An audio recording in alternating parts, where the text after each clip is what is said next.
Hello everybody, welcome back to ZSR. There was a quick swap over from Breath of the Wild to another really modern Zelda game, which is Link's Awakening for the Switch with the 80% Glitchless Tournament 2021 Winners Bracket Round 2 tonight with EDL666 going up against Mchan. Mchan? Sorry, I butchered it pretty much, but I'm sorry, but I hope you'll forgive me. I hope it's fine. Let's dive into the action. Let's give it to Glenn and Antenu on the commentary. Hello, hi, I'm Glenn. Hi, hello, I'm Antonio. Welcome to this race we got here. Should be a good race. EDL is one of the best runners of this game. She's currently in second place in this category, and Mchan also has a really solid time. He actually just PB'd last night. It's a low 144, which is pretty good since I believe he plays on physical, which is almost a minute slower. So hopefully this will be a nice close race.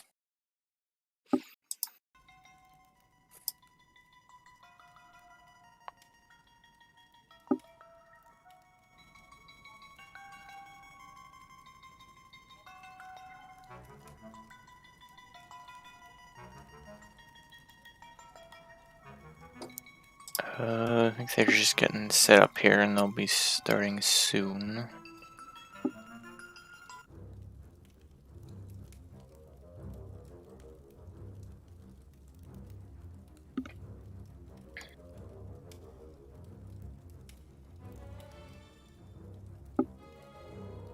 So I guess I can take a little bit of time to kind of explain the category a little bit.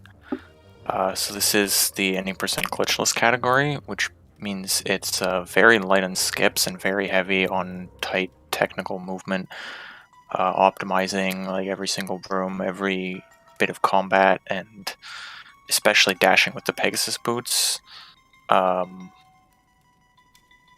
Something else that'll be really important that I know for sure EDL does, I'm not 100% sure what Mchan does with this, is routing to get a piece of power drop, which is a power up that temporarily increases your sword damage and drops after a certain number of kills, which means in order to get it in the right spots, you have to be keeping track of how many enemies you kill over the course of the run. Yeah, which is kind of mentally demanding on top of optimizing every bit of movement. It means that there's a lot of things that happens during the run that's actually very carefully done in order to make sure we get everything right, especially when it comes to the kill count.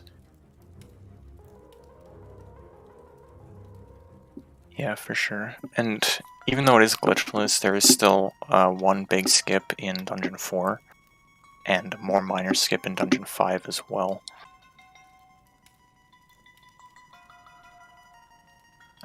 The one in Dungeon 4 in particular is pretty difficult to do, so hopefully both these runners can get it first try in this race. It's a pretty bad feeling when you fail it, but I'll talk about that more when we get there.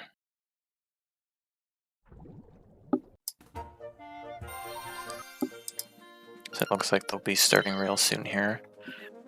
Something else to mention, I guess, right before they start, is both of these players are starting on a pre-made file, which is important because they've done actually an RNG manipulation in creating this file, which will give them a fixed and known path to take through the Windfish's Egg at the end of the run, as opposed to having to complete the entire trade sequence and read the Book of Dark Secrets to learn that path.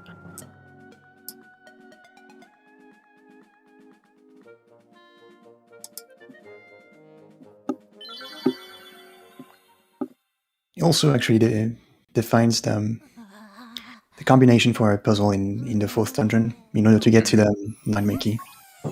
Yeah. I think that's the only two things that matter when it comes to that manipulation there. Yeah, those are the only two things affected, and the one that a lot of runners use and EDL is using, I don't think Mchan uses it, but I know EDL is using the one that gives like the fastest possible paths for both of those. It's not too much of a difference, regardless of which path you take. Just the important thing is that you know what it is. Yeah, ultimately, whatever the path you get is, it doesn't change a lot. I mean, sure, there's some paths that are slightly faster, especially if you go up a bunch of times, since that's the fastest direction to go through, but Yeah. the most important thing is actually knowing where to go. Yeah. So we start off here, just head down to the beach to grab the sword. And the owl comes to talk to us, as he will do for many times over the course of the run. He likes to give his 2 cents every now and then. I mean, if you can read German, of course. True, true. We do run this game in German in every category, since it has the fewest text boxes of any language. Making it the fastest, especially on the white screens between dungeons. It saves a lot of time.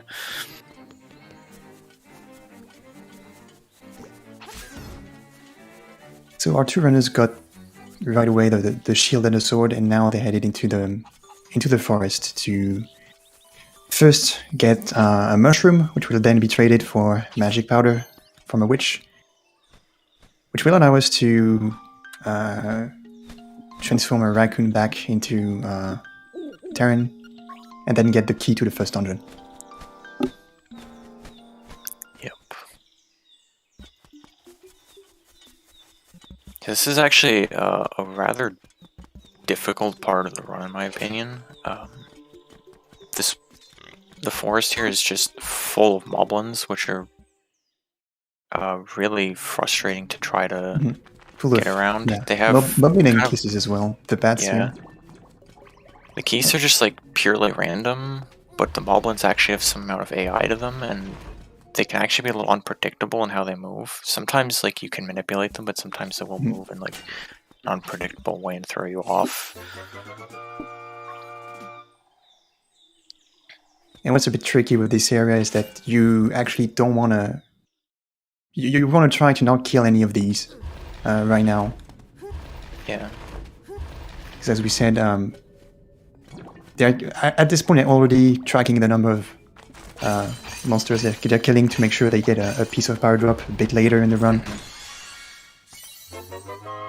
Yeah, I mean in general, like you want to kill as few things as possible. Every time you slash your sword is 10 frames.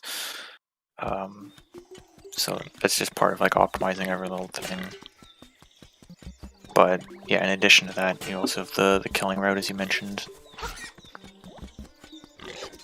Especially if you're doing what I know for sure EDL does, is trying to manipulate for a piece of power drop in Cantlot Castle, which is after the second dungeon. In order to do that, you kind of have to avoid a lot of kills. If you kill too many things, you will get it like towards the end of dungeon 2 instead.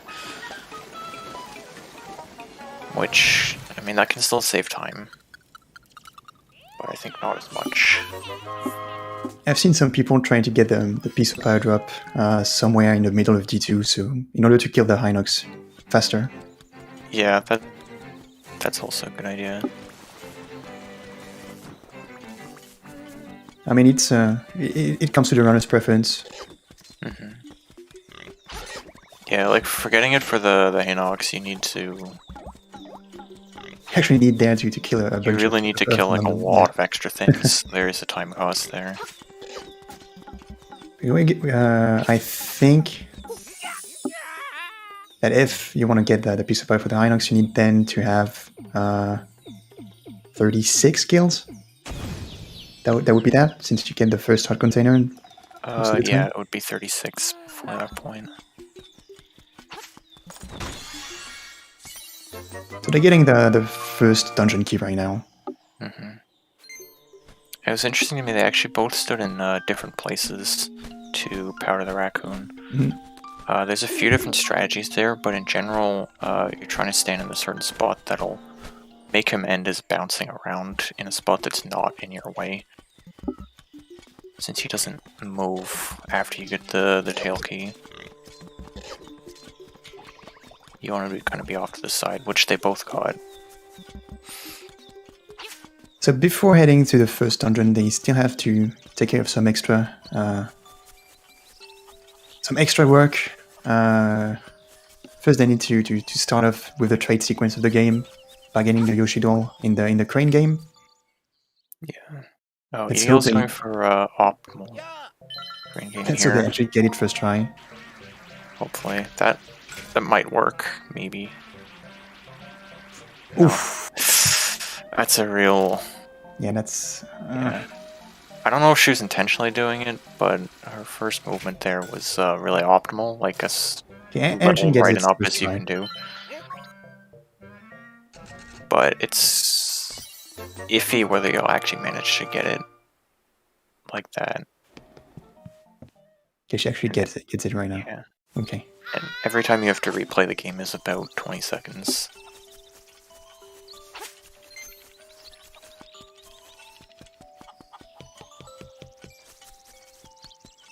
Ideally, you want to not have to do more than 2 attempts here, because you actually need the rupees for later. Yeah, for sure. There's backups in D2 if you really need it, but it just drops.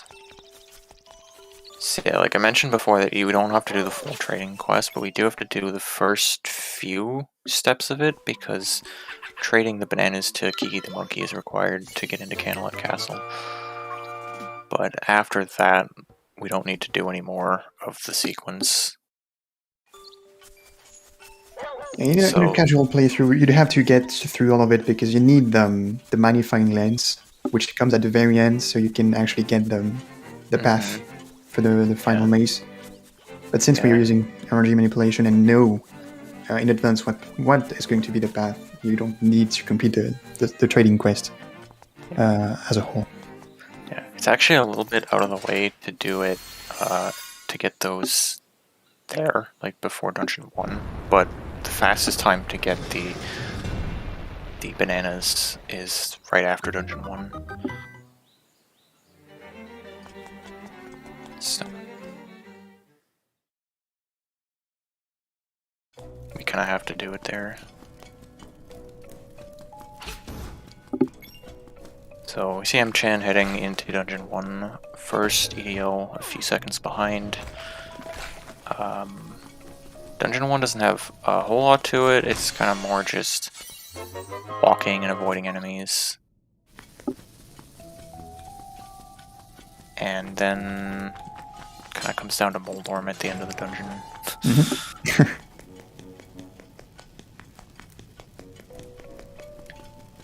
Yeah, Dungeon 1 is pretty straightforward.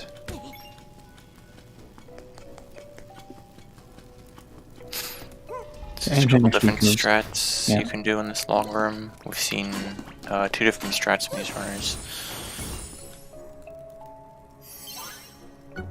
As well as in this turtle room here, I think EDL will do it. Oh, she messed up, unfortunately. What she was trying to do is actually push that spiky turtle into one of the bits. Yeah.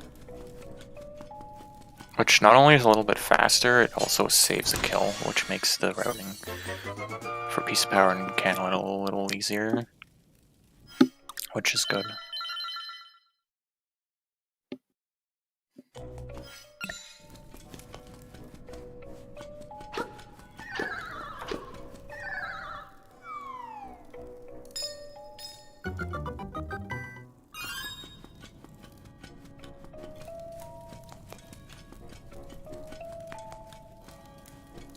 So in Dungeon 1 they get the feather item, which is pretty much going to be forever bound to their Y button. Because it allows Link to jump. It's rather convenient. Yeah, this is kind of like one of the main movement mechanics in this game. You get it really early.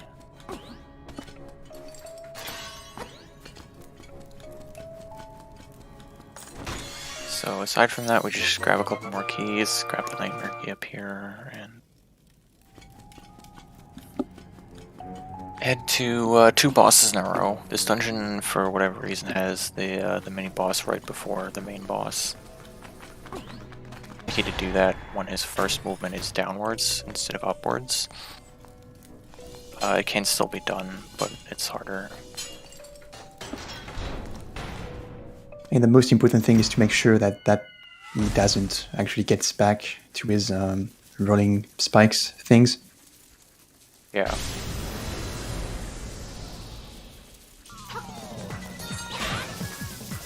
So we have Moldorm here. Moldorm will take 2 spin attacks. In between, he'll kind of rampage, and you can't hit him. Mchan a super clean fight. Hit him as soon as he opened again. You can kind of use a cue with the music for this, since you get the first hit at pretty much the same point into the fight. Then he'll open his tail at around a pretty consistent point in the music. You also count the number of jumps you do in between. Mm-hmm. If you jump 8 times and then charge your sword, usually Moldorm opens his tail back at that point. Yeah.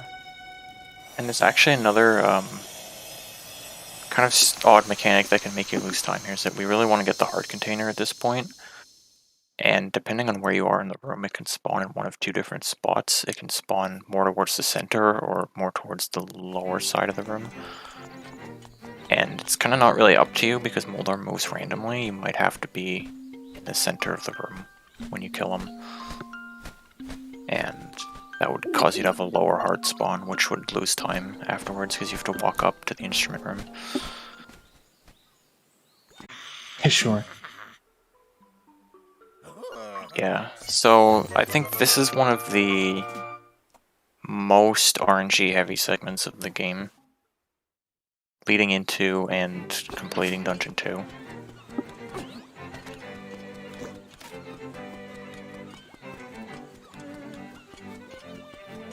Because after you beat Dungeon 1, you have to rescue Bow Wow and use Bow Wow to get into Dungeon 2. And Bow Wow kind of has a mind of his own. Sometimes he'll eat stuff, sometimes he just refuses to eat the stuff. There's nothing you can really do about that.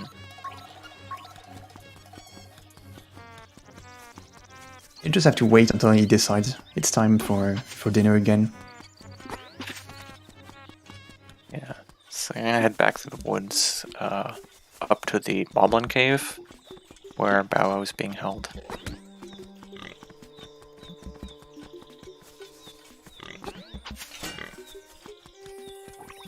Bow Wow is a chain chomp, although everyone says he's a dog.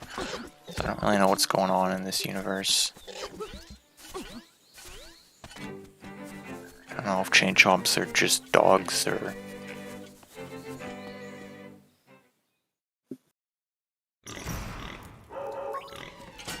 So in the Moblin Cave here we have a few combat rooms. First one is obviously really straightforward, just parry the guide and powder him. This room is a little more variable depending on where they move. Ideally you want to block the spears and then hit them in groups of 2 with powder. Let's see how they go with Moblin King. Alright, Mchan gets a nice 1 cycle, and so does EDL. That's neat, yeah. That's harder than it looks.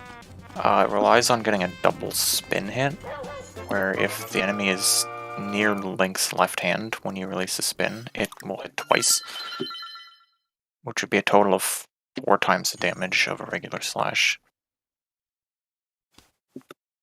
And then 4 fairly precisely timed slashes after that finishes him off.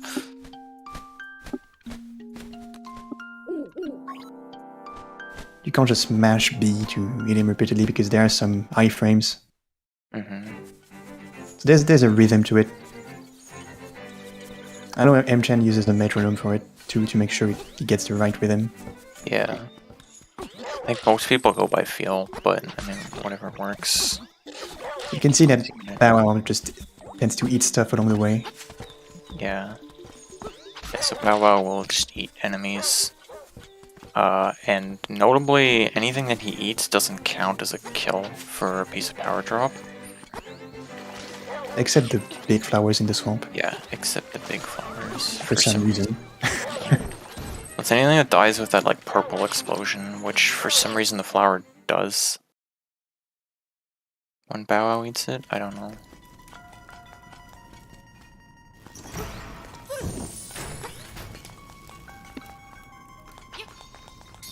So this first room here, or the third room I guess, in Dungeon 2, with the Stalfos. This has a lot of RNG variants in it. Especially with the white one, who dodges when you slash him. You kind of have to hit him with a spin attack. It's the only reliable way. But he can go really far away. And it can just be a real pain.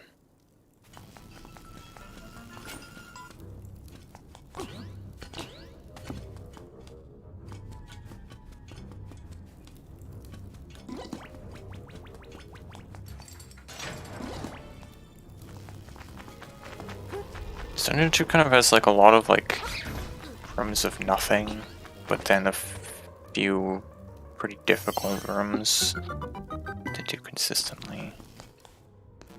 They're like pretty much synced up right now, which is cool. Doing different things in this side scroller section. It doesn't matter what you do, you can't ever make the first cycle of this. Yeah. And you can take damage on the spikes and stuff because you get a heart refill there. So this Unox fight, there's a few ways you can approach it. The goal is to kill him before he grabs you. They're pretty much in sync. Yeah. That was good. The Unox can do two things. He can either try to grab you or can throw a bomb at you. He tries to throw a bomb if you're too close to him. So you can kind of use that to manipulate him to not grab you and get in more hits.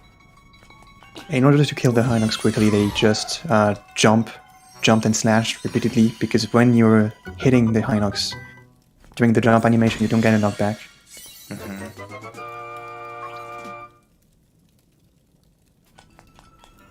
Now that they've got some power bracelets, they can now lift up the vases, the pots, I don't know. Yeah. So you saw EDL there hit the switch twice kind of with one jump slash. It's kind of a weird property of jump slashing, where if you do a slash in midair and hold B, then the sword's hitbox stays active like the entire time until you land. And that can just hit a switch multiple times in a row really quickly. In this room they have to kill the three monsters in a specific order in order for the chest with the Nightmare Key to appear. That's something you learn from one of the owl statues in the dungeon, I think. There's also like a buzzer sound if you do it wrong.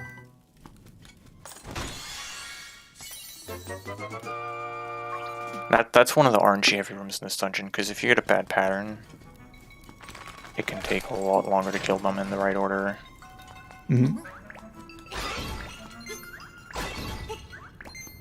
Yeah, Ryan, EDL is slightly in the lead now. Yeah, this could be a very back and forth race with like lots of little RNG and stuff. And just small frame optimizations. It's nice to see that they're really close again, it makes it exciting.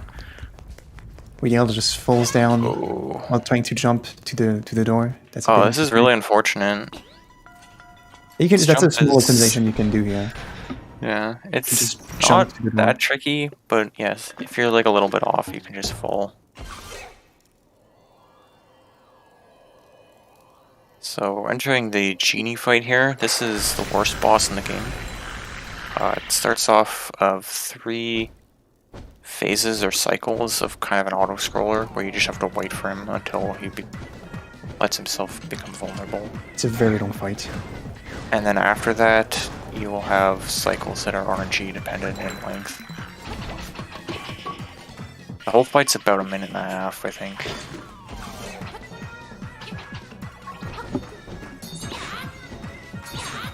Some little optimizations you can do. If you get like a little closer, he moves away, so you can make him be up against the top wall.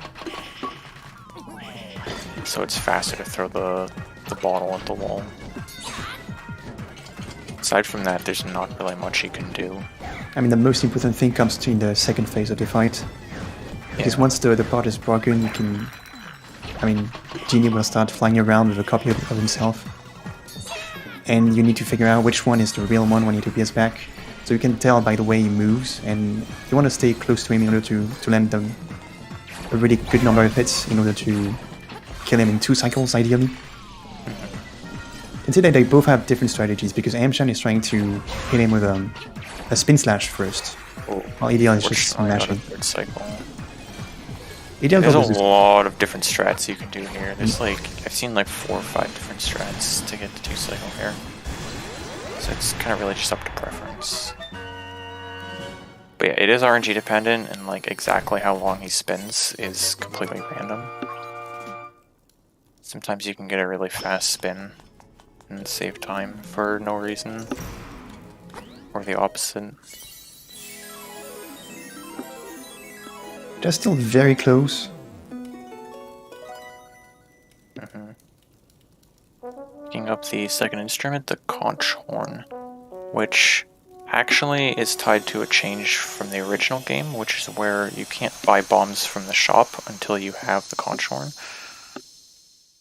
So this is going to be the point in the run where they go to the shop to get the shovel and the bow, because this is the first time they're actually able to buy bombs.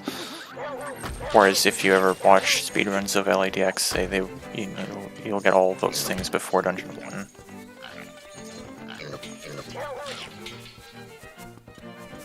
They're also going to reach him down well. Yeah. Yeah, in order to get the shovel and the bow from the shop, which normally cost a total of 1,180 rubies, we're instead going to steal them, which is a kind of an Easter egg mechanic, but allows us to, like, it's really beneficial in the speedrun because you can get the items for free. So how the shop works, and you'll see it when they buy bombs initially, is you have to pick up the item and then bring it to the shopkeeper and then say you want to buy it.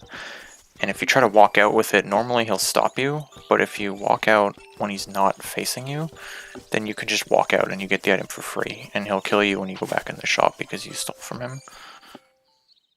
But then you can just steal another thing again. The only downside is that you'll be called a thief during the whole game. Yeah. So if your moles can take it, sure, go for it.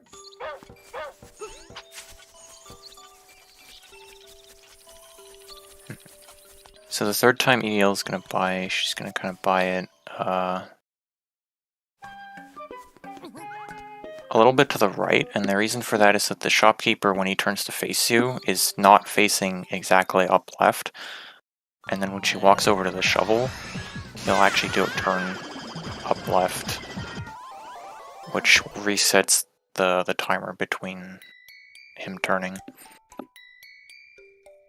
Kind of a like very little things that tie into being able to steal quickly without having to wait. Mchan buys bombs after stealing the shovel. It's interesting. It is interesting. I didn't notice that. I don't think it makes a difference. It's pretty much the same, I think. Yeah.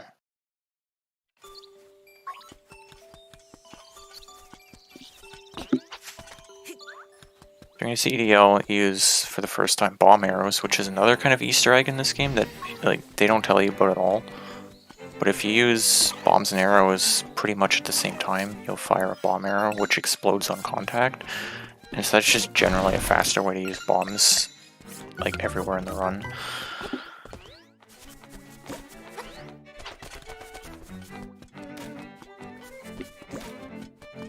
So they're headed right now to Canalit Castle. So this is where we see if the piece of power voting pays off.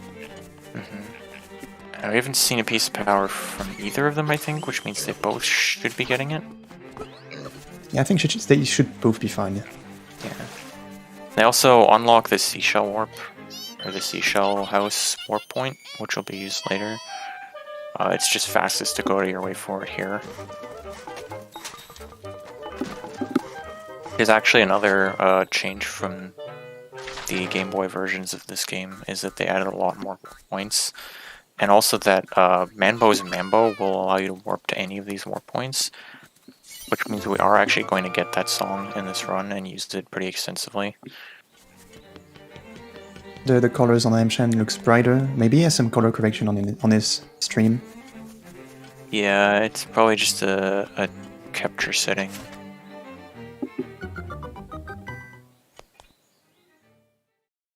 So we're entering Canalit Castle here, and the goal is to get 5 golden leaves, which are hidden kind of from different enemies. The first one's in this crow here, which you can kill by firing a bomb arrow at the tree before alerting it. And it can actually be a little bit tricky, the timing for when you want to shoot that, because if you shoot it too early, then the leaf can actually fall on top of the tree and you won't be able to pick it up, and you'll have to like reload. Okay, so the EDL gets the overworld. piece of power exactly where she needs it. Yeah. It's really good. So the piece of power saves time here for two reasons. One is it gives you increased movement speed, or walking speed. Not all forms of movement, just walking. And also, for the level 1 sword, it doubles your attack power, which will be useful for the ball and chain card at the top of the castle. We'll have just enough time to get there with the piece of power before it moves out. Mchan gets the piece of power as well. Nice. He got it a little bit later, actually.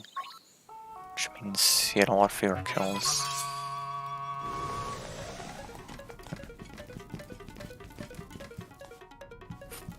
This room that Mchan's about to do here... Oh, he does a different strat here. EDL did the one where she shoots at the upper part of the torch, so it actually makes the knight appear, and then a second one to kill it. It's a little bit of a precise thing. If you're too high or too low, it won't work. So because of the piece of power, I can actually deal with ball and chain here very quickly.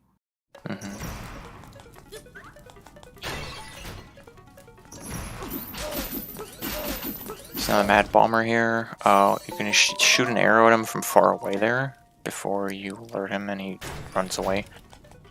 And then after this, you just have to hit him a couple more times. She opted to slash him the last time, I think just because she accidentally shot an arrow off to the side. Yeah, I've seen her do that several times. She does that. She always does that in a run, I think. Yeah, probably a good way to mention that the arrow road is fairly tight in this run. We don't really get a lot of arrow pickups everywhere, at least until the second half of the run. Yeah. But even then, you generally only have like a couple to spare, even if you don't mess up at all.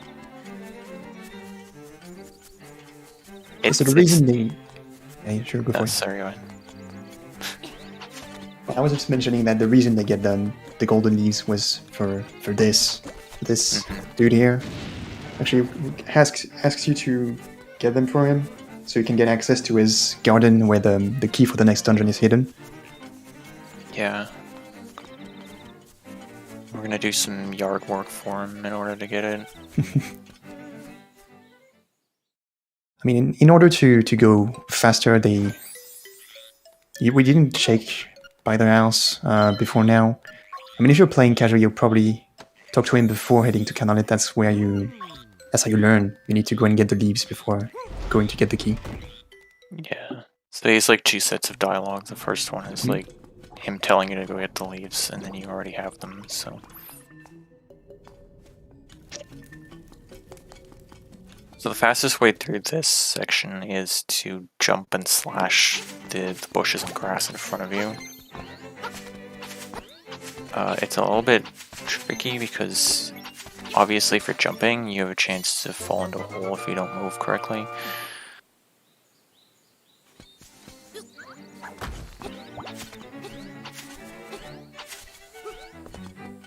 And then also slashing across the grass here in order to walk at a normal speed, because just the speed of Link is actually slowered. Yeah, you don't technically have to jump or slash.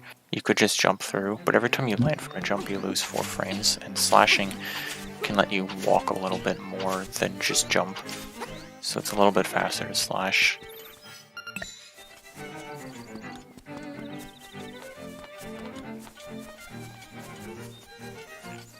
Alright, EDL's in Dungeon 3, Mchan is going to be there shortly. This is, I would say probably the most RNG heavy dungeon in the...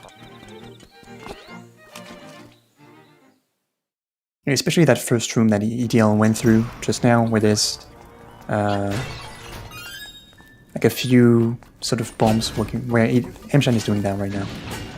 Yeah, I really So- want to bounce the bombs back on the others, Yeah, so you get through the room quickly. which It can be kind of Mchan tricky. did fairly well. Yeah.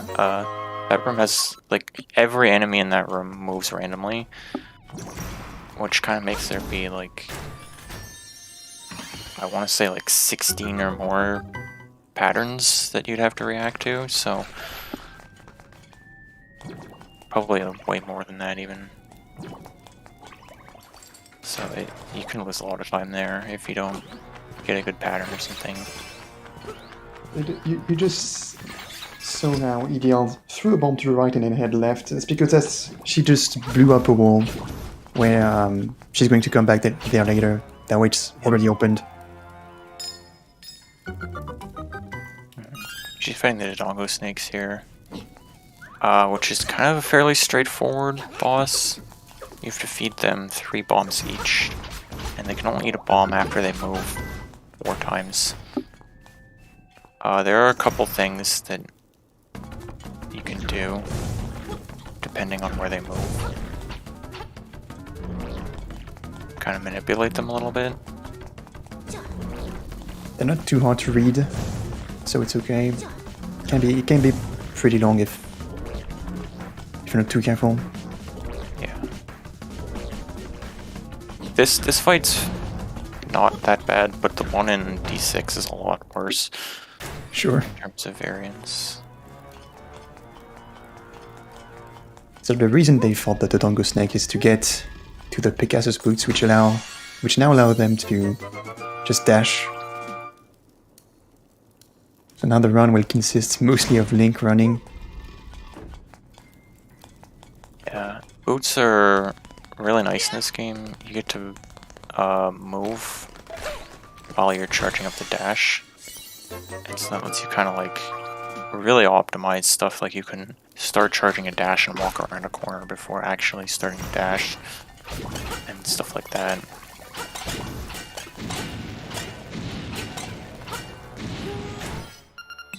There's some slight backtracking here. In D3, you need to go back to the entrance to get 300 rupees and an extra key. Kind of a bad pattern there on those ball knights. That's another bit of a frustrating room with RNG. You want to kind of like hit the first one, have it go into the second one, and then that one hits the third one.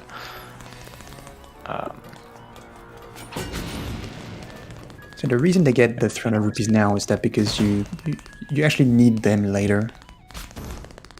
Not right now, but in like maybe 40 minutes.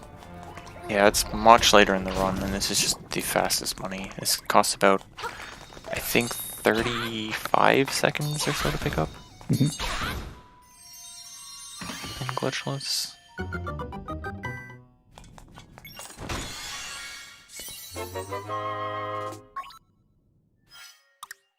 Kind of the whole gimmick of this dungeon is that there's a lot of keys, and in order to get through the boss, you need to get 4 keys to go through this section here, and we do actually end up having to backtrack to that chest near the entrance that requires the boots. It's not that bad because the warp brings you right back there.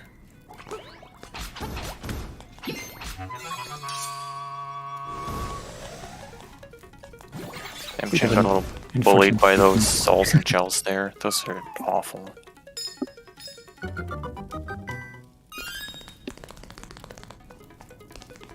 And you can also see with the boots you can strafe a lot while running, like move to the side. And it's really useful as well because it doesn't slow down your forward speed at all. It just like moves you to the side while you're running forward. It really makes it possible to go fast through a lot of sections. EDL taking out Slime Eye. Slime Eye is a fairly straightforward boss. I think she tried to actually kill both of the eyes in one cycle, but yeah, the second one just went up in the air too fast. It is possible to get them both on the same cycle, but it requires not only perfect RNG, but also really tight execution. So it's not something you generally see. Interestingly, EDL skipped this hard container. Normally you'd skip the one in Dungeon 2 and get this one. Let's see what Mchan does. The hard containers are kind of safeties overall. Generally, 5 is the minimum anyone would run with. And then every extra one after that is just a measure of safety. So Mchan picked it up, which means he now has 6 hearts. Yeah. Although 5 hearts is usually kind of where you're going to lose time to having to be too careful. Especially because there are multiple points in the run where you have to take damage. Especially in the next dungeon. It may be an advantage if Mchan actually misses the bomb jump. Yeah, personally I still do 6 hearts, apparently because of the bomb jump. So before we actually get into the next dungeon, it's going to be quite a lengthy overworld segment with a lot of cutscenes. And some tight dashing movement stuff. This is the first overworld that's going to be done with boots. Which is nice. So EDL went over to Animal Village to talk to the walrus, which is required to set a flag, which puts Mchan on the beach, where you can initiate the beach date with her and gain her as a follower.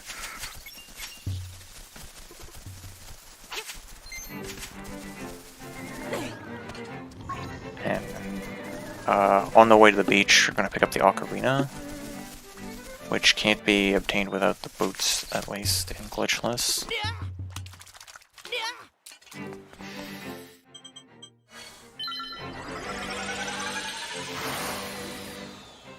In a very, very strange dream within a dream thing, and he goes to sleep and picks up an ocarina in his dream, and then he really has it, and I don't know what's going on here at all. It makes less sense than Inception, yeah. Except he doesn't really have it still, because it's still a dream overall, so maybe that's how it makes sense. Maybe someone comes in the shrine when you're sleeping and just puts it in your pocket. EDL here, you saw her bonk there by accident. That's actually that's a really, really tight dash where you have to like strafe back and forth between the gaps and the ledges. It's pretty hard to do that, actually.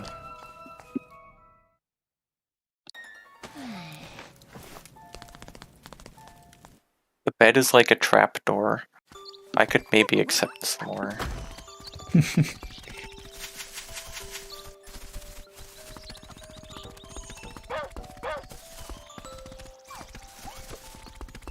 Mchan. Yeah, Mchan got it, no problem. EDL went for like a very slightly more optimal setup for that dash, which makes it a lot harder as well.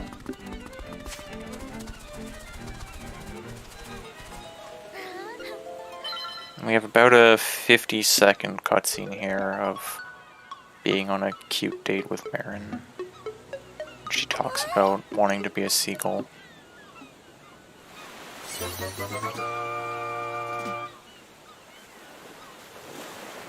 It makes for a nice break in the middle of the run. Yeah, for sure. Just enjoy the landscape.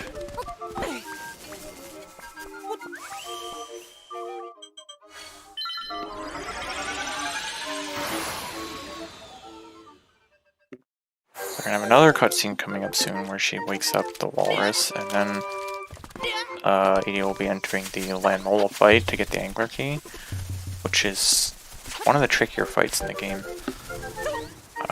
He'll come up out of the sand in a random place and fly in a sort of random direction, which is generally across the arena in some way. And the strategy is going to be to shoot him with bomb arrows in the face. And it's possible to kill him in one cycle, but it is a little RNG dependent, and pretty much always results in you taking damage from your own bomb arrows. Also have to be careful because the fight happens in quicksand, so you don't want to be sucked in. And you don't want the key to get sucked in either. Yeah, it can happen. It's not very common, but it absolutely can happen.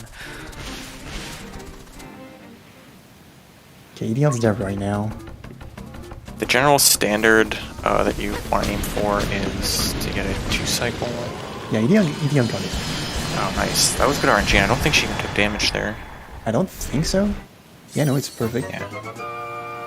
So it's a little more lenient than it might look because his hitbox is actually active for a while after he goes back in the sand, and bomb arrows, like the explosion is a big enough hitbox that it can hit him under the sand. So you have a little bit more time than you might think.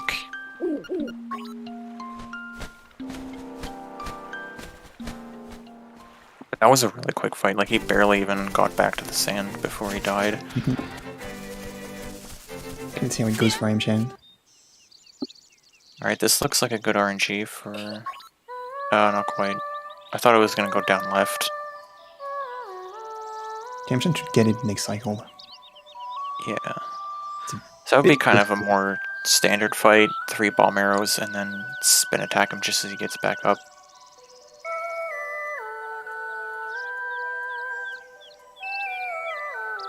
And another nice Marin cutscene. And then she won't be seen again. Yeah, we actually deliberately avoid seeing her again. Oh yeah, we actually do a little bit of sequence breaking so we don't see her again, yeah. Yeah, actually she might be in... Is she beside the rooster statue? I don't even remember. But... oh yeah. Yeah, she's there, I think. I think EDL is going to go for the... Yeah, she's going to actually try to do the jump from Canamet to the angular keyhole, which I'm not sure Mchan is going to try. I think Mchan said he doesn't really like this strat. This was actually pretty recently found by Lime. I call it the Lime jump. Oh, EDL does the Lime jump. By doing a dash jump and like strafing up in the air and then doing a slash to rotate Link up, you can actually just barely grab the ladder there. And that saves like 2 seconds or so over the old route of warping to Dampe's house and then running around here the proper way.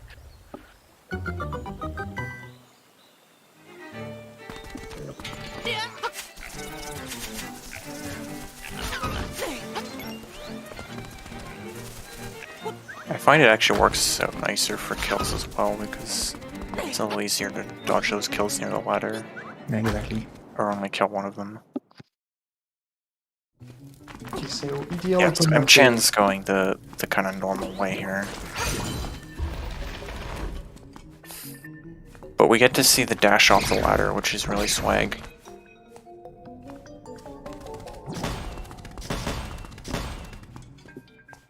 So you can kind of see the power strafing with the boots in that cave there. You're able to just like start charging the boots right from the stairs and angle yourself all the way through the cave.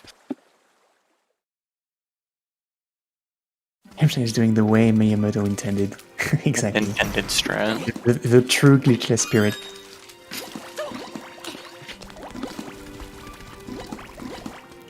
Alright, so we're entering Dungeon 4 here. This is a very unconventional dungeon, I guess, in terms of glitchless play. So we're gonna see kind of a big skip in this dungeon after we get the 2 keys here on the right side. That like plus-shaped pit, or a cross, or whatever, that we jumped across to get here. We're actually going to use bomb knockback to do a jump that will allow us to land on the south side, which skips opening 2 locked key doors and picking up the 2 keys for those doors, which overall saves a little over a minute if done quickly. So to do this, we have to get a skewed angle by pressing L to start using the boots in place. That rotates Link a little bit off the normal 8 angles. EDL just misses it by a That's tiny bit. unfortunate. That skewed angle lets us throw a bomb into the spot where we need it to get knocked. Yeah, here it is. And she got it second try, which is good. And then right after that, we go into the cue ball fight, which is another one of the hardest fights in the game to do quickly. Let's see if she gets the strat here.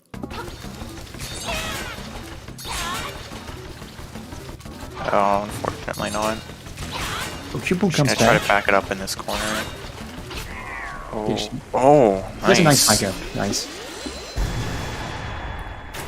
Let's see how Mchan does on the bomb jump. The 2 snash. Oh, he got it first try. That's good. That's gonna Yeah, that's nice. get a lot of time back for him. And we pick up the flippers, and are gonna actually load out of the dungeon here and leave. And the reason for this is that there's a part of kind of the main quest or so where a ghost starts following you, and you have to take it to visit its house and its grave before you're able to enter any other dungeon. The condition for that is to get the instrument from Dungeon 4 and to go below, like further south than a certain line on the map. And that quest is really, really slow, but it's skippable by getting this instrument last and going directly to the egg afterwards to not be further south than that point where the ghost will start following. So that saves like a couple minutes or something. It's not particularly useful because it only gives you a bottle, which you don't really need in a speedrun. It's just a story, basically. Yeah, who is here for the story?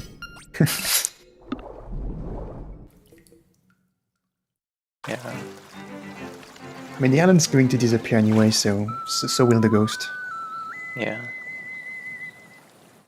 So EDL just exited from getting Manbo's Manbo, and Mchan's just entering the cutscene. This song allows us to warp to any warp point we've unlocked, which saves a lot of movement time here. EDL right now decided to go back to Animal Village, and she's going to get the key for D6, which is not the next dungeon she's going to visit. But she gets it right now, so she won't have to get it later. And I'm pretty sure it actually is part of a route for another piece of power drop. Yeah, the kill route works out a lot better doing this now. It doesn't really matter otherwise whether you do this before Dungeon 5 or after. But the really important thing is that we get the piece of power right before the Dungeon 5 boss. Yeah, Mchan goes through runes as well. Yeah, I think this is the pretty standard route at this point.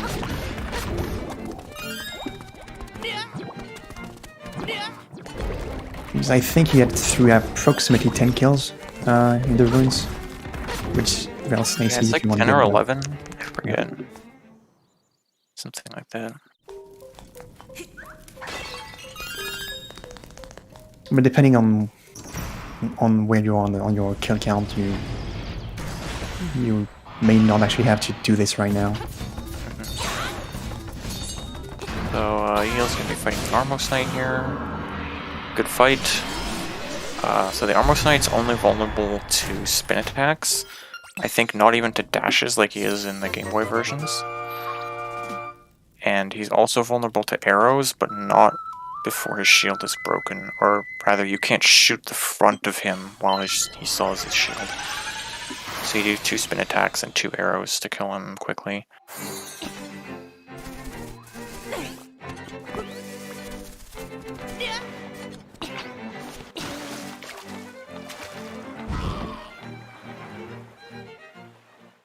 Story of this tournament arc.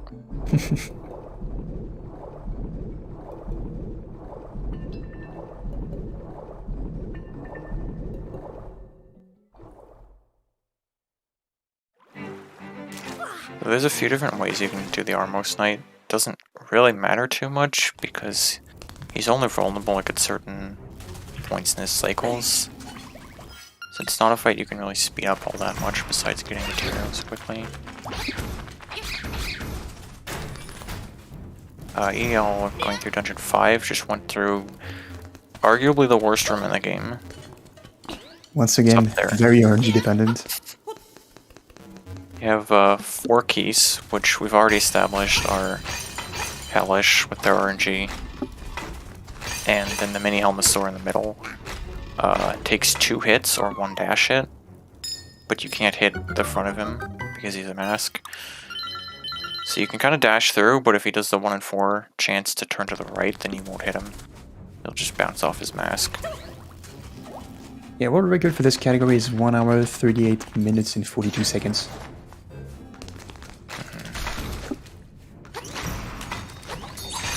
And EDL currently has I think the low 139. Mchan has the low 144. Mchan got an unfortunate Guardian Acorn there. It's fairly likely that you actually get an Acorn there, since it drops after, I think, 15 kills without taking damage, and generally you won't take damage in the Armos maze. Sometimes you want to actually take damage intentionally, so you don't get the Acorn drop. Yeah.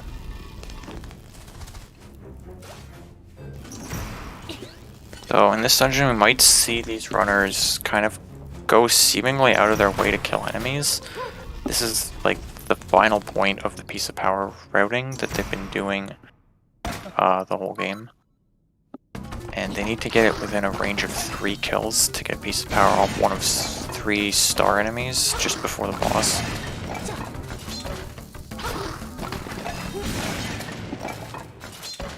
The reason you want a piece of power for the boss is because the boss is very complicated to deal without a piece of power. I mean, with a piece of power you can actually one-cycle the boss. He has very random cycles, and without piece of power you cannot one-cycle him. And often after the first cycle you'll start getting fakes, which just wastes time. So it's really important that we can do it in one cycle. Yeah, once again, RNG. This dungeon is fairly straightforward. Kind of the only objective here really is to kill Master Stalfos 4 times. The 4th time he'll drop the hookshot. And then we just have to get the Nightmare Key and go to the boss, basically. Mchan is actually against the 2nd iteration of Master Stalfos, and EDL is going to the final one. So he takes 3 bombs to kill. You have to knock him down with your sword and then bomb him. On the 2nd and 3rd hits, you can place the bomb right as the previous one exploded and have time to slash him down to get hit. It can be a little bit tight. If you slash a little too early, he will just block your slash, and then your bomb will explode and you'll be really sad.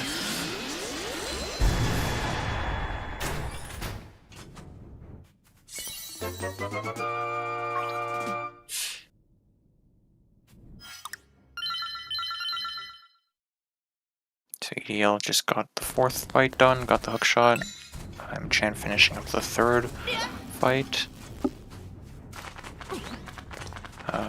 This is definitely, I think, most people's least favorite dungeon, or it's one of the more hated dungeons in the game. It's just, it's hard because you have to get the piece of power properly, and the boss is frustrating, and Master Stalfos is really repetitive and boring. And there's a lot of random enemy movements, and it's just a generally frustrating dungeon. It's actually quite fun if you do it in any percent. Oh yeah, well you don't fight the boss then. That's why.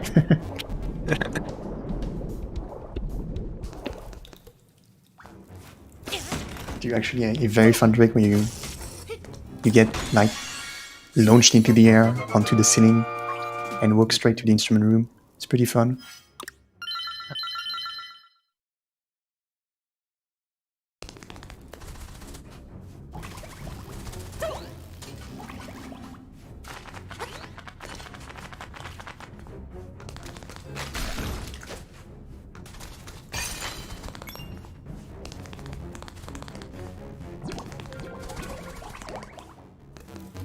So EDL's getting closer to the boss, so Yeah, I think she will be alright. I saw her skip 2 blooper kills, which means she's probably at the right count. she probably knows where she is right now, yeah. Okay, here it is. There we go. And now, not only do we have this, but we have to get another trick here fairly quickly to not have the timer run out. She gets it first try, which is good. That skips the key block to the right, and getting a small key for it. And To get there, she has to do to slightly move to the right during the jump in order to get a slight skew so she can hookshot to the other side. Yeah, unfortunately, Mchan got his piece of power drop there in the side scroller section, so he won't have it for the boss. Now EDL's, I think she's going to move to the top of the hole here to be in position to get 3 possible spawns, which luckily she got one of the 3. The worst one to get is usually the top right one. The other one you can deal with. Top right is a bit concerning. Top left is a little tricky, but it's doable. Top right is not doable at all. So because she had the piece of power, she only had to hit Slimy 8 times. If you don't, you need to hit Slimy 16 times. And you can't do that in one cycle. Yeah, the most you can do is like 13 if you get it really optimized. Chance coming up on key skip here.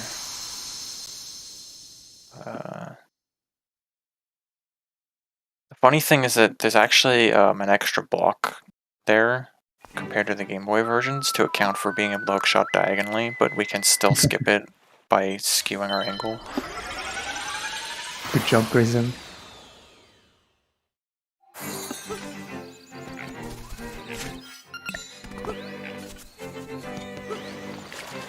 Okay, let's hope Mchan gets it gets good RNG on Slimy. Yeah, hopefully he doesn't get any fakes. EDL heading into Dungeon 6. Got a little trolled on that island there.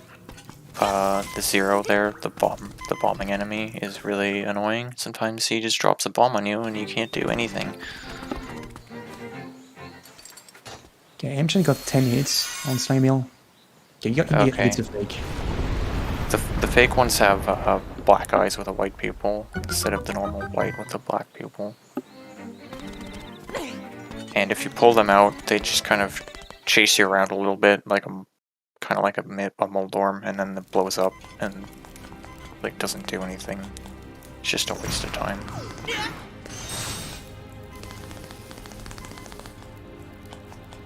Overall, it was an okay fight for no piece of power, I would say. Yeah, only one fake out.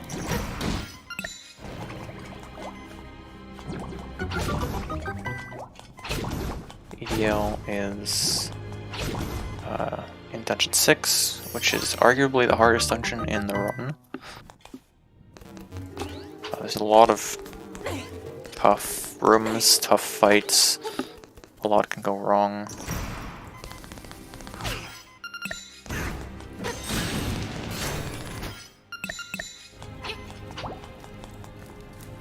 Picking up a heart there because she's really low. Yeah, better be safe. Yeah, you don't want to die in this dungeon. It can be a mess. Yeah, it's... I mean, you don't want to die anyway, anywhere. Yeah.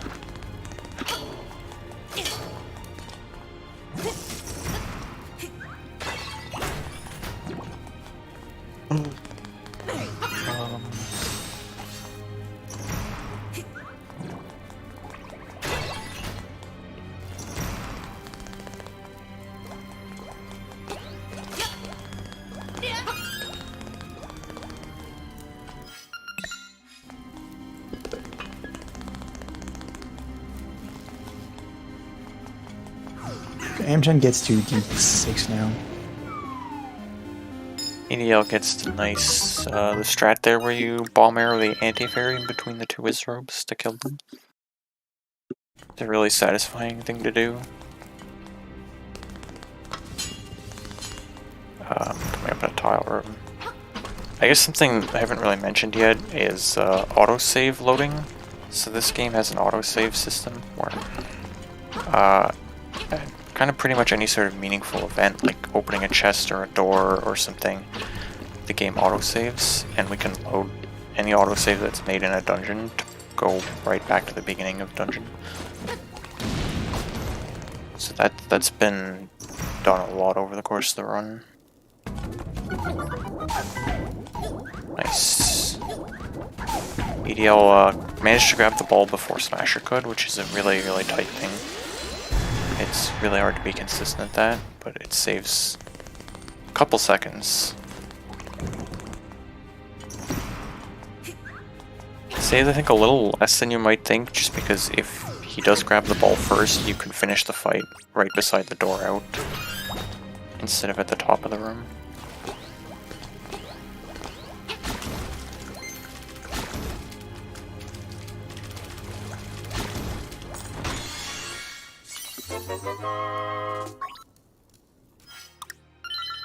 And it's actually slightly faster to kill Smasher and then backtrack for this key and take the warp again. It's like a second faster or something.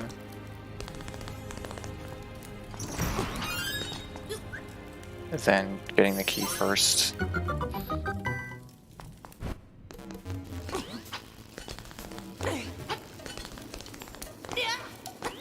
Hopefully that works okay. Yeah, the bomb seemed a little off, but yeah. Yeah, it did. Alternate strategy there where you hookshot the wizard ropes. I didn't see if he got the bad RNG. I didn't notice. Yeah, there's one RNG. The anti-fairy can move in 4 directions when you enter the room. And one of which doesn't really allow you to do the bomb arrow strat. Technically you can, but it's extremely tight compared to the other directions. So it's just not worth trying. Mchan deals with the tiles with his hookshot. I don't think I've seen that a lot. Yeah, well normally you'd have bomb arrows on here.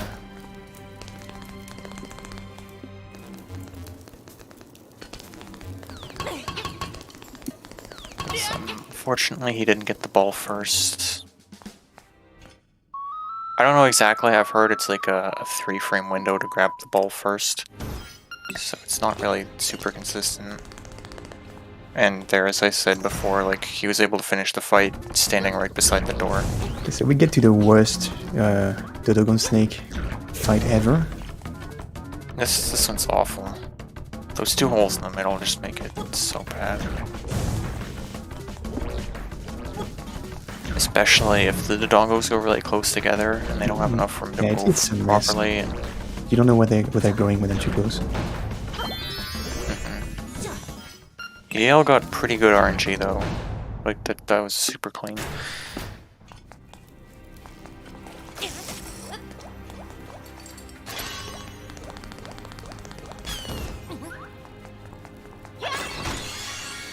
And we get one of this game's amazing puzzles where you have to throw a pod at the chest, which you figure out by talking to the owl statue that tells you to throw a pod at the chest.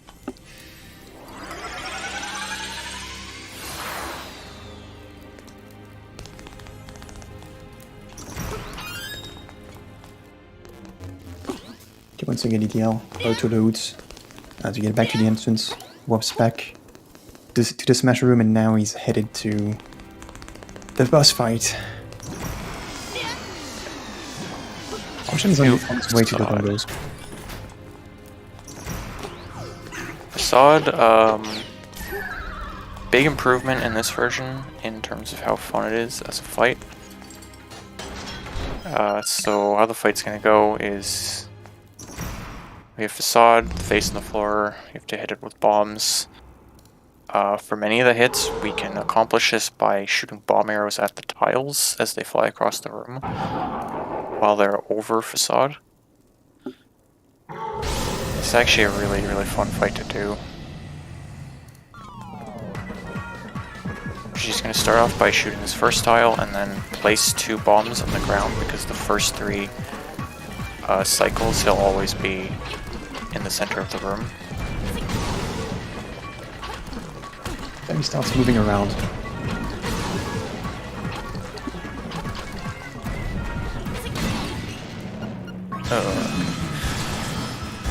It's not plainest fight, but she got it done. Sometimes he can give you bad patterns. He does have random spawns after the third hit, and sometimes you get a little screwed over by that. Yeah, a lot of facade is mostly about practice.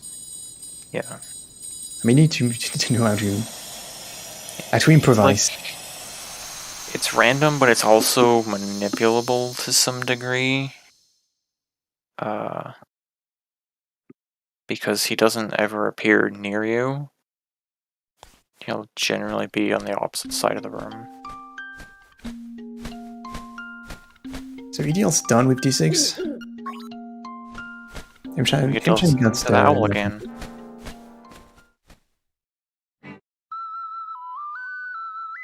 Okay, this is where coming up on a lot more tight movement sections here. Especially like right here, which is the signpost maze. A very hectic area. And this is where the 300 rupees we get in D4 come into play. Yeah.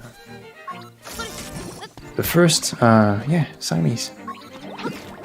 So kind of the gimmick here is the signs point you in a direction. You have to read the sign that's in that direction. It's always the same, so we just take a fixed route around this little area here. There's a lot of enemies, a lot of Zulls, which are kind of annoying enemies. You can actually kind of read the signs almost from the side. They just check if you're facing the sign and you're like below a certain coordinate. So as long as you're like still kind of near the bottom, you can read the side of the sign. Okay, Mchan gets a clean facade.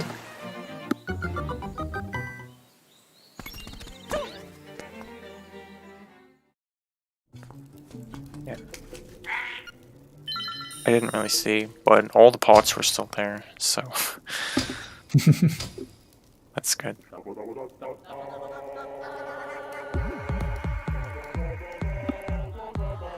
It's some frog singing action here. As EDL gets the frog song, which is used for two things in the game.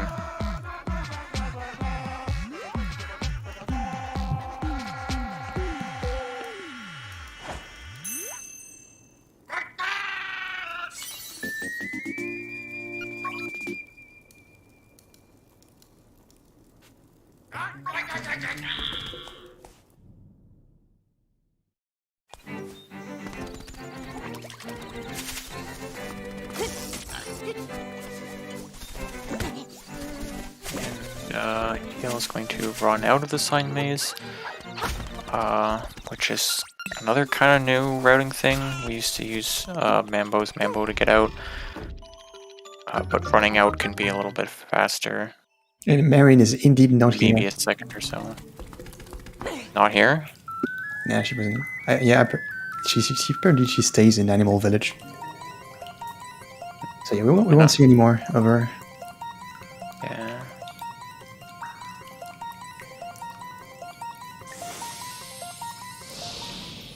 Yeah, I guess Link doesn't go after the date.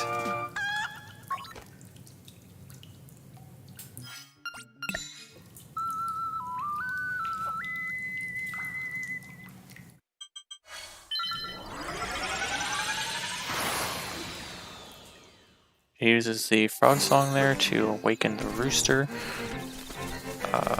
which not skippable in this version of the game, especially not in Glitchless.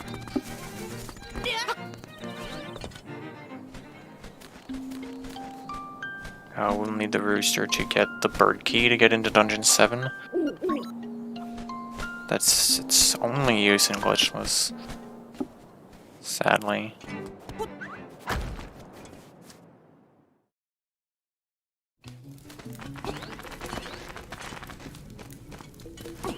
once again having to go through these caves here.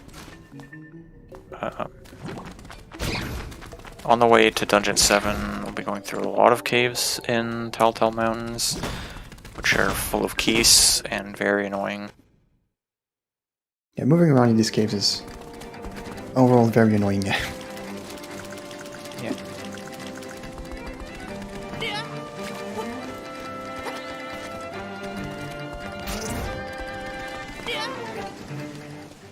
Gia's on her way to get the bird key.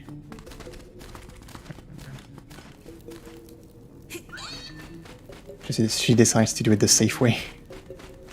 Yeah. You can actually get across this gap here by doing a dash and slightly going to the right. It can be pretty tight, and if you fall in the hole here, you don't actually void out and respawn right here. You actually go back to the mountain. Yeah. Exactly where she got struck here. She's doing like a kind of newish menuing route that makes it not faster to equip hookshot for that jump. So that's why she's doing it the safe way.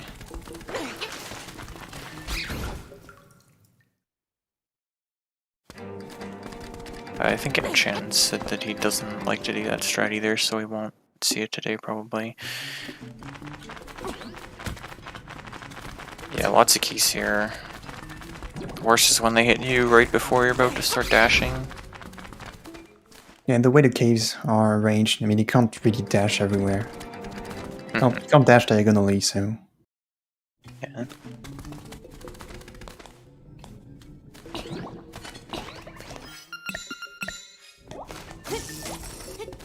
You can hookshot downward to that rock. Which is another nice thing in this version of the game. Skips going around a little bit.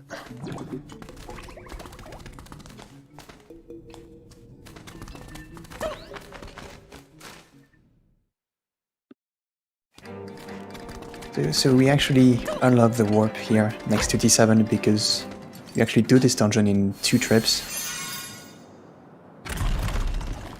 We do the first part of... we do pretty much all of D7 except the boss fight in first, then we go to D8, deal with D8 and come back to finish D7. The reason why is if you complete D7, on the way to D8 you get a cutscene, a marine cutscene on the bridge on the way to D8. And if you don't complete D7, go to D8 and come back to D7, you actually don't get that cutscene, and it's you just don't have to go there anymore. And also, like, doing D7 after, like, finishing D7 after D8 routes nicely into going back to D4, which we still have to do.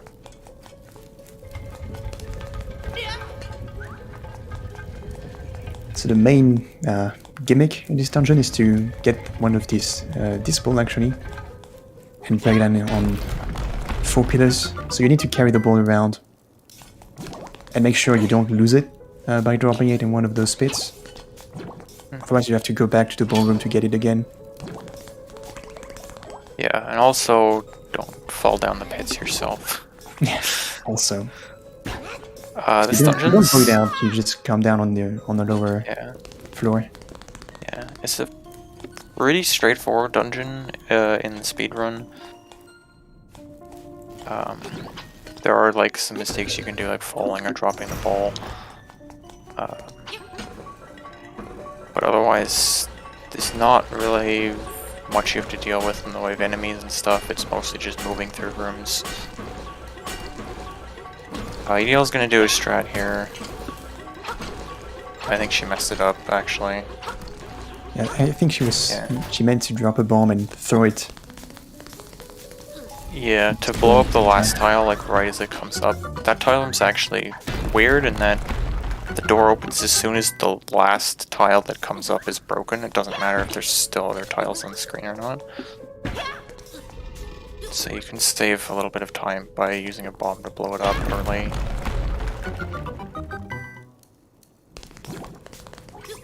And so Mchan is about to open up D7 himself.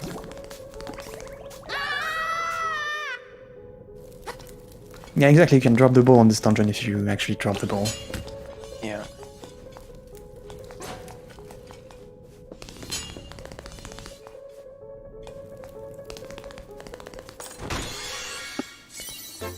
Pick up the mirror shield here.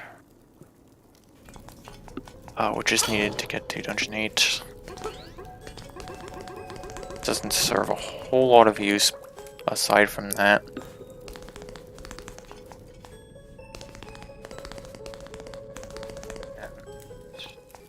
Take a little detour up here to fight the mini-boss, the Grim Creeper. Really straightforward fight, you just have to kill all 6 of the bats in the same cycle, which you can just stand kind of over here and spam B and they'll die. So, yeah. Not really much to it. If you do mess that cycle up, then the other cycles are not as lenient as that. And you'll be in hell for a while. And the reward for this fight is the Night Mickey.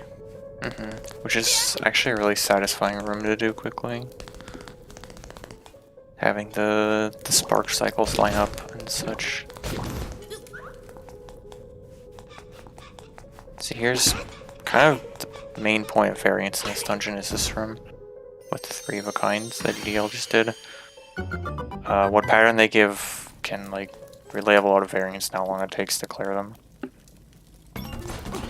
If they're like close together, you can slash them all at once and just win, or you might have to wait through multiple cycles of them.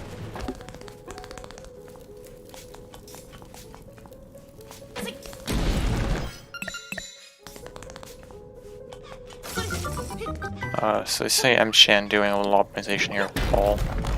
In this room you can throw it diagonally against the wall and have it bounce off, so it doesn't go quite as far as if you just threw it straight. And the result of breaking all the 4 pillars is the top floor collapsing onto the next one. But we won't get further than that for now. Now it's time to go to the next dungeon, actually the last one. Do a little trick there to not actually fall down that hole when jumping. Otherwise there's not really a convenient way to get out from Dungeon 7.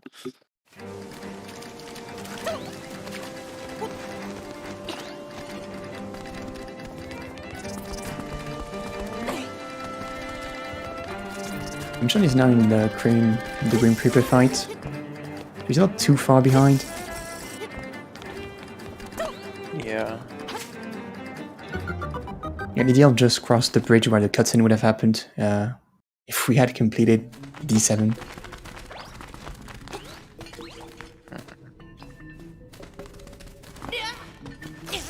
So the west section of Telltale Mountains here.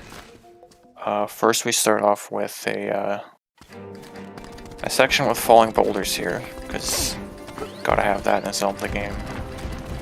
This is really frustrating, because if you get hit while you're on the ladder, you can get knocked off, or even like right after you get up the ladder, you can get pushed back down.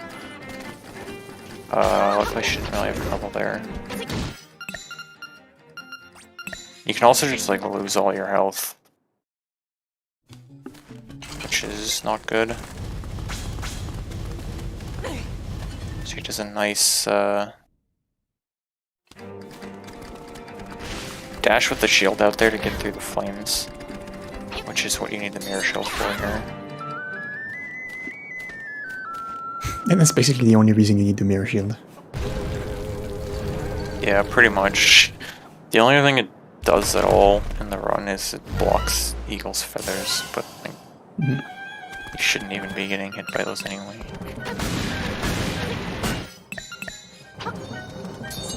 It even throws the spears back at the moblins. Yeah. She's doing the turtle walk right here. This is kind of a tricky fight. You can jump and hit him in the air here. Otherwise you kind of want to just spam slash him.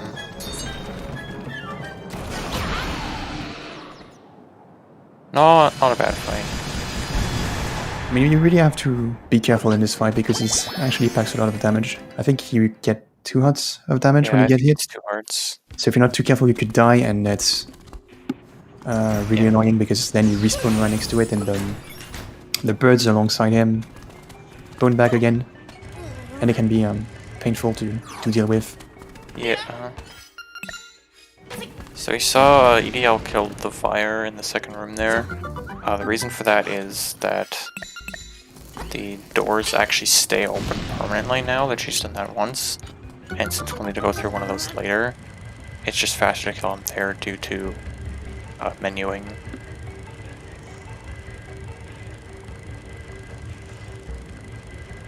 This dungeon is another fairly difficult dungeon. It has a lot of fights in it that can go wrong.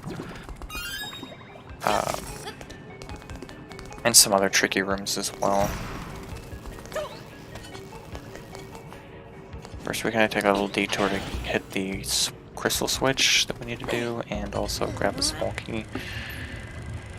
This block here, and we're going to take what's kind of intended to be a secret path by bomb arrowing a wall here, which from this side is unmarked. Just a nice little dip into the lava. Yeah, going this way skips a lot of kind of what's intended to be part of the dungeon, if you don't know what you're doing. So Mchan is going against Turtle Rock. And she's also going to take a bit of a detour here to grab 20 arrows, since we'll want to use a lot of arrows in the eagle fight, and also need at least 10 for the final boss. It's kind of necessary to grab these 20 arrows.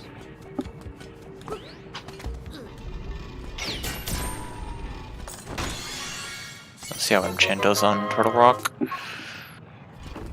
Unfortunately, it looks like he missed one shot at the beginning of the fight. And he's also in low health here, so he's to be careful. Like, even if you're like slashing really close to his head like that, he can like bounce back and forth and hit you as you're hitting him.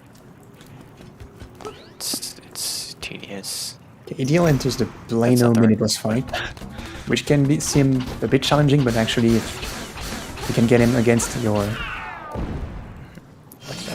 Like that, yeah. Stumbled a little at first, but managed to get him stun locked there. You can actually slash him repeatedly if you keep him on your left, because Link is holding a sword from his left hand. So when he slashes, he hits to the left quicker. Yeah.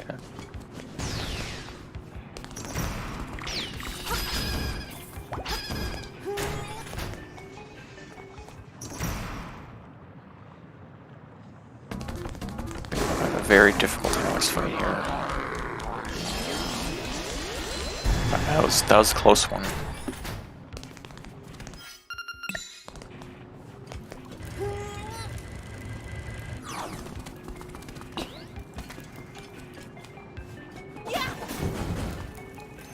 It's a bit of a detour to get this key, but it is the fastest extra small key we can get, unfortunately.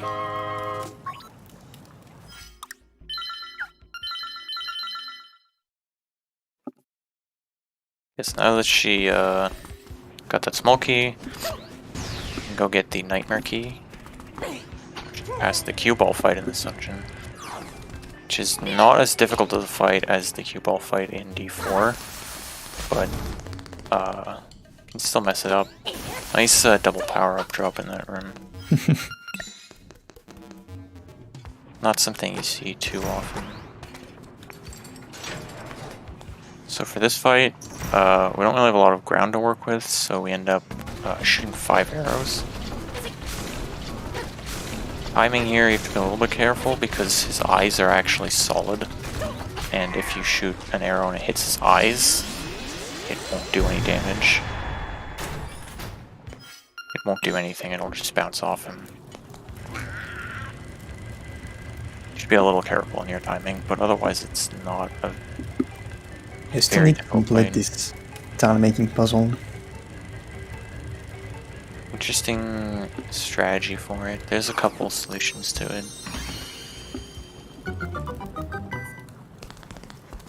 Yeah, that's where the Nightmare Key is. Mchan is going towards Blano. They're still not too far apart. They're in the same dungeon here. Mhm. I'd say probably...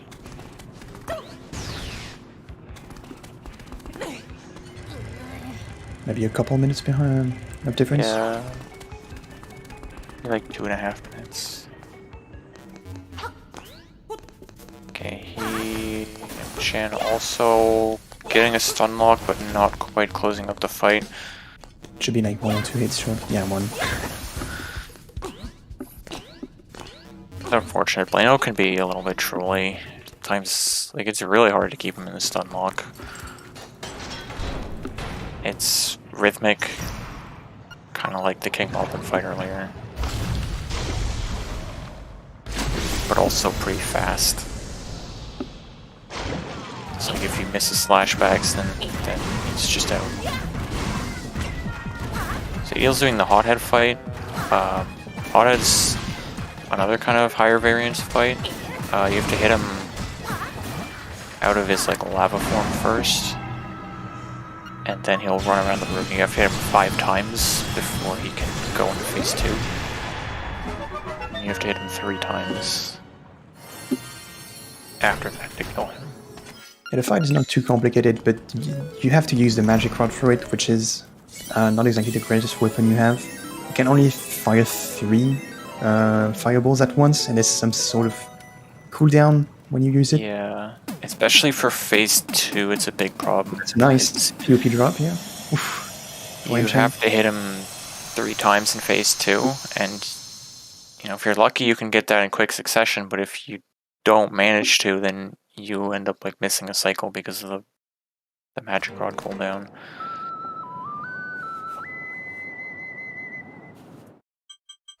Mchan unfortunately messing up there. Hopefully he can make it. Okay. Now EDL just has to go back to Dungeon 7 and Dungeon 4 to finish those off. All that's really left here, as Antonio said before, is boss, the Evil Eagle fight, which is another high RNG fight. What a surprise! He always does the same thing on the first cycle. He'll do a mid-height flyby. Aside from that, he has 5 moves he'll randomly choose from each cycle.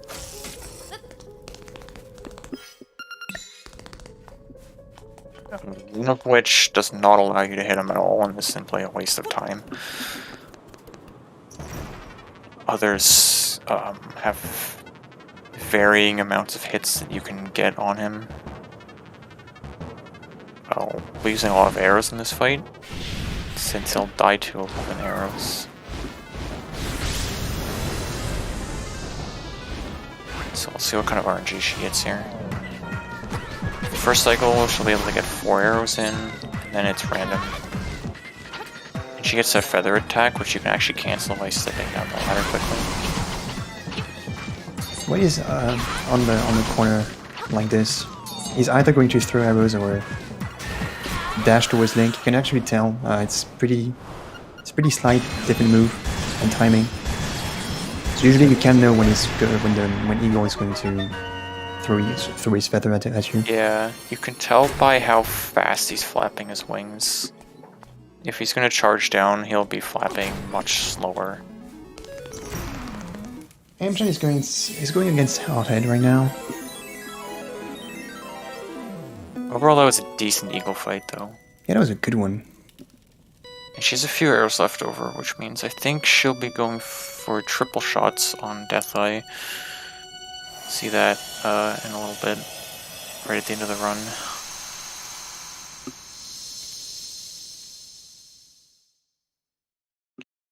Looks like he had a pretty pretty good decent one. hothead. Yeah. Like, as good as you can ask for. So right now, Probably to the D4, cycles. you just have to jump in that hole right next to the exit, and you just land right next to the fourth dungeon entrance. That's pretty Yeah. convenient. So dungeon 4, we have a little bit more to do still. We still have to get the Nightmare Key, which involves doing the tile puzzle that we talked about right at the beginning of the race. The solution of which we'll know from the RNG manipulation. Normally you would go to the room south of where you get the flippers, and it'll tell you the solution there. But we don't have to do that because we already know what it is.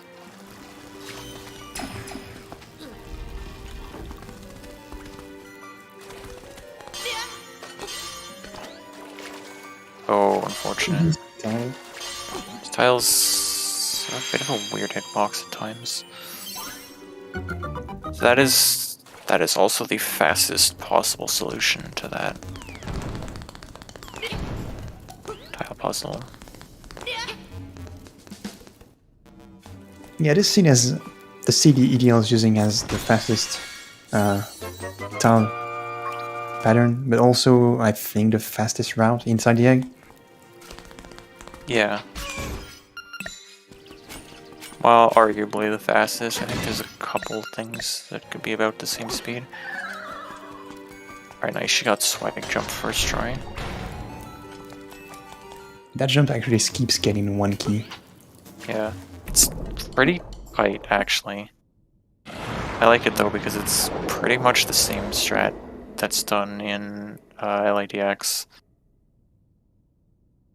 You just jump there.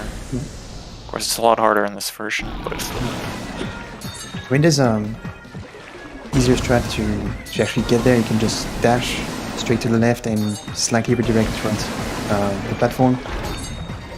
The only downside is that Zolds are hanging around in there, and you may get hit. yeah, pushed back usually down. you'll get knocked off.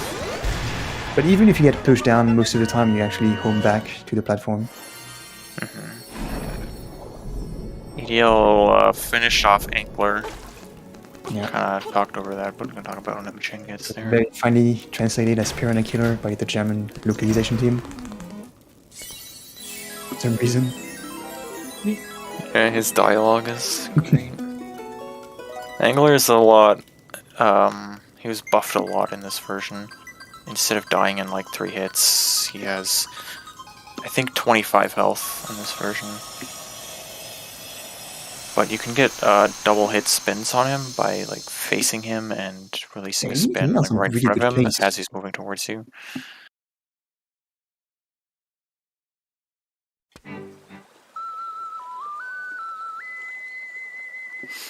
So EDL now has all 8 instruments and just has to go up to the egg here.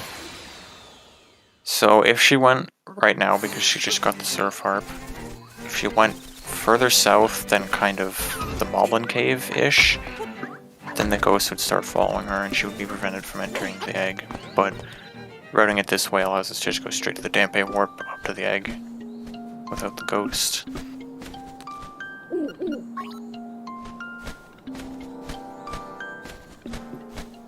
Yeah, I think EDL is on a 139 pace.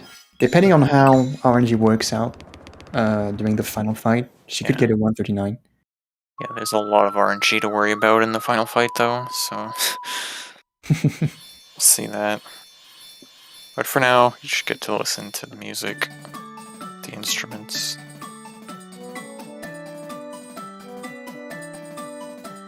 Mchan is now inside D4 again.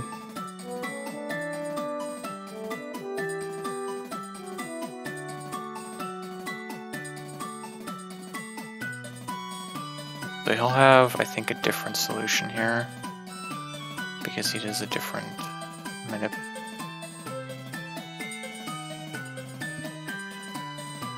He's on C24, yeah. I think EDL is on 36-2. Yep, that's the one that's mostly used nowadays.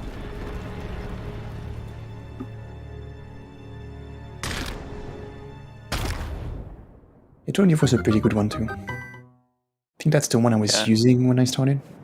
Yeah, that's like the old standard before, like when the rules said we had to do them at every run. Just because it was a good balance of like time it took to actually do. No, just so the Mchan doing a different strat to get to the post door by dashing and going up instead of the EDL's jump. Yeah.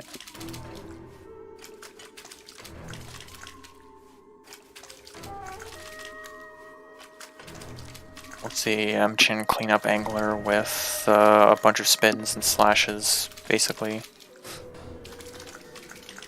So when you're kind of in front of him and he's moving towards you, the spin attacks will hit twice. Lets you do a lot of damage quickly. Angler seems to be pretty scripted. It always does the same thing. Yeah. EDL just about to enter the nightmare fight here. So this fight has 6 phases, many of which are random. The first one will be the Shadow Zol, which jumps around and you have to powder it. Actually, a surprising amount of time you can lose or gain by where it spawns last. If it spawns at the top spawn out of its 8 possible points on the last one, it has less time to travel before transitioning to Aghanim, which actually can save a couple seconds. Aghanim will attack in attacks that are a 50-50 chance after the first one of being a reflectable ball or a blue ball, which just wastes your time. With the caveat that he will not ever do the same attack more than 3 times in a row, meaning the minimum number of blue balls you can get is 1, and works out to be about a 25% chance of that happening. That was some good orange. I think 2, yes. Fine. Moldorm phase, we can just unlock it in place by spinning immediately as it becomes active. Ganon phase. Ganon phase is only damaged by spins or dashes. And by standing in the right spot, you can get double spins right off the bat. And then damage boost dash through him. He dies in 5 hits, which is actually heavily nerfed compared to the original game. He takes like 15 hits or something stupid in that one.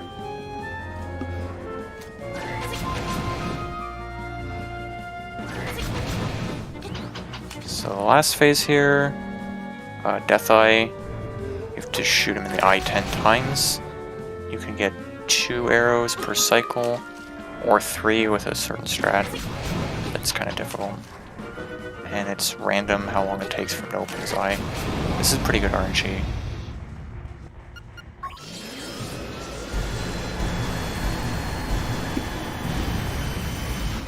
And that's going to be a very low 140. Yeah, it's going to be a low 140 here. Which is still a really good run. That's a very good run, yeah. 140.03. GG's to EDL for a really solid run. That, like, especially with the second try bomb jump, that's really solid. Okay, Mchan is not so far behind. Yeah, he has about, I want to say like 2.5 minutes, depending on her NG, to beat the game from here. Which might be a PB pace for him. I don't know, I don't remember what was his last PB. Yeah, I think he has a 144. Let me check. Yeah. He got a 144.27 like a few hours before the race. Yep. Which he might beat right now.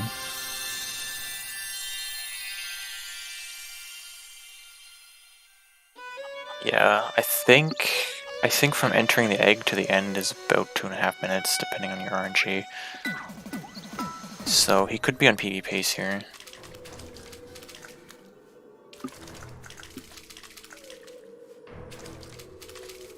And he's at full health, which is real nice. Shouldn't have any worries about Ganon or anything.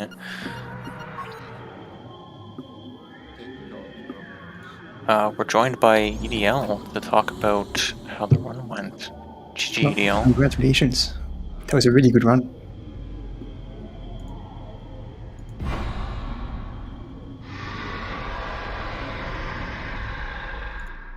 I'm not sure if you're talking, but I don't hear anything coming through. He just said that he had slight technical problems. Oh, welcome now.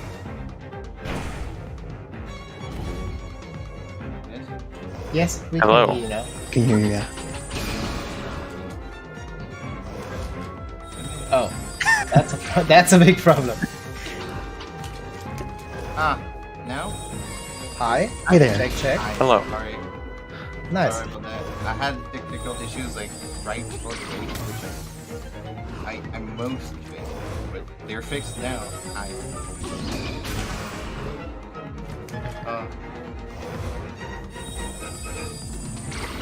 Sorry. Did you ask me something? Because I didn't catch it. I couldn't. I don't think I asked anything yet. I just said GG. Yay. Mchan. I think Mchan got 3 blue balls. Yeah, I got about that. Totally watching. I'm actually surprised that I managed to break that so much. Even though I got like second try Yoshi. Yeah, second try Yoshi and second try bomb jump. Oh as yeah, well. you also got second try Yoshi. Yeah, it was a really good run. Yeah, I got a sick rainbow. Somewhere. How many? I did not expect to bring that much of my A game. Right, Mchan's entering Death Eye here. Like, I don't know what happened between Flippers and getting into D6, but apparently I stayed like 23 seconds. Oh wow. Okay, it includes D6, sorry, but still. I don't have skills, that's why it's hard to do. Because my PB didn't follow it around. Well, I think Mchan gets a... Yeah, I think this is PB. That's a PB for Mchan, yeah. That is Gonna race PB. I was ahead of PB, I think, by 2 seconds at some point in D7. Was it in Oh yeah, D7? so that.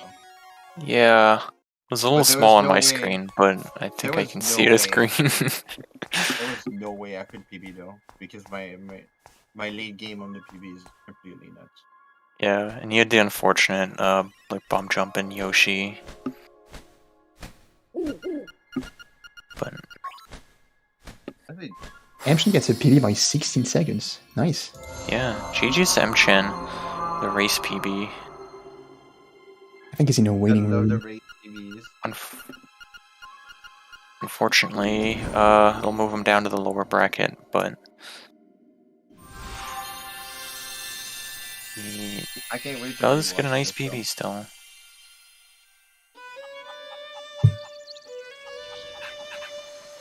And we're also joined by Mchan here. GG. Thank you. GG, that was a good run.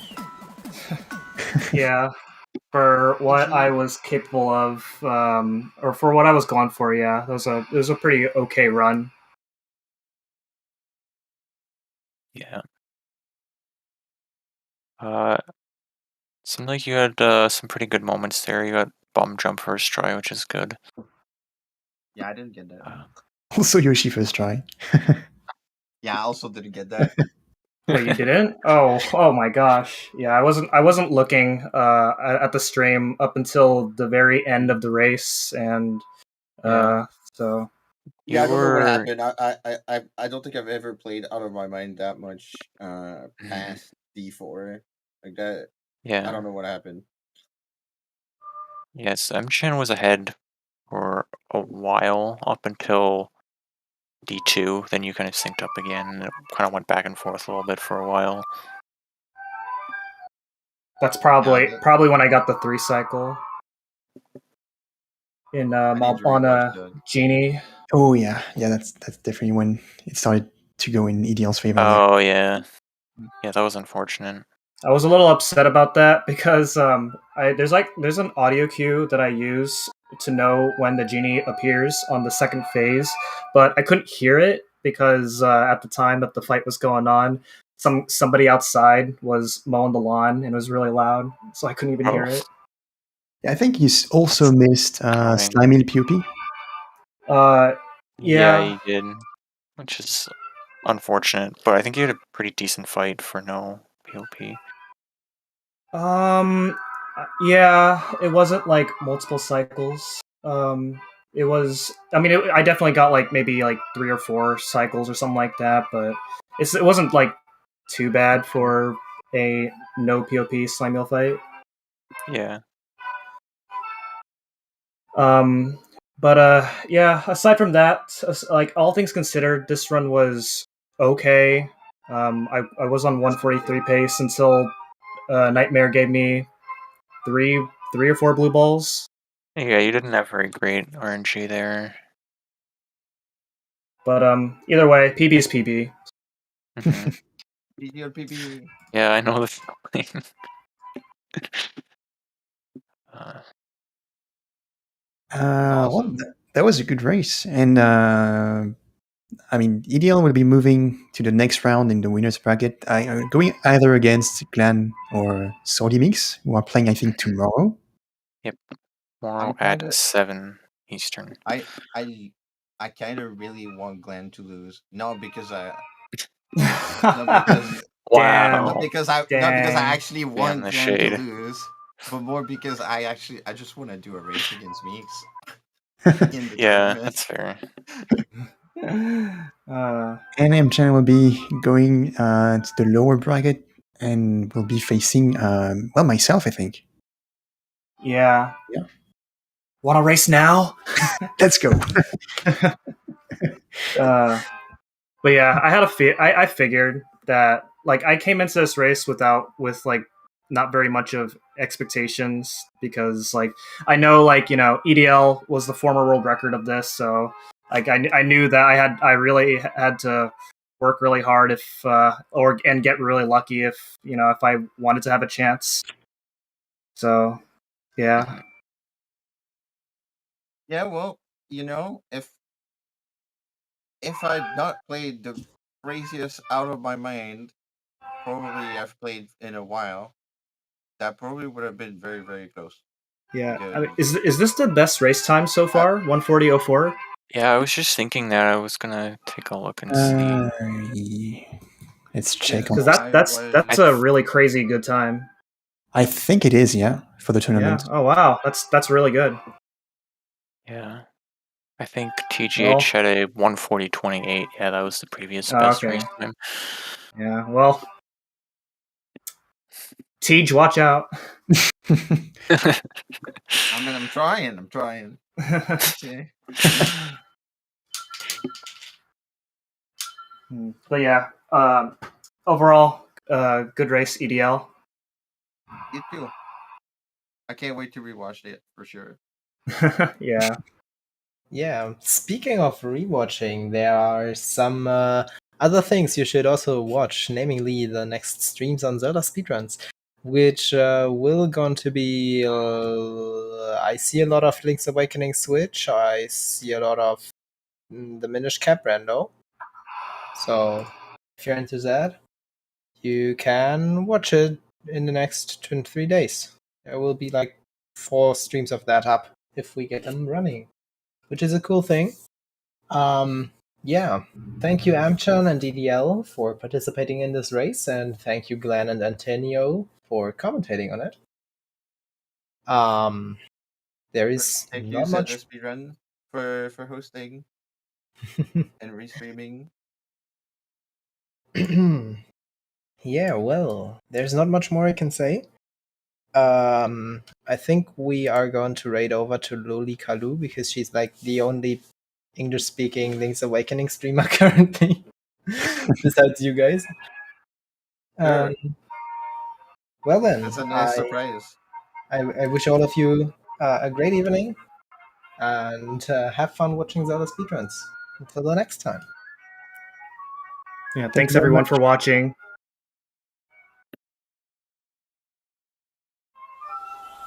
Uh,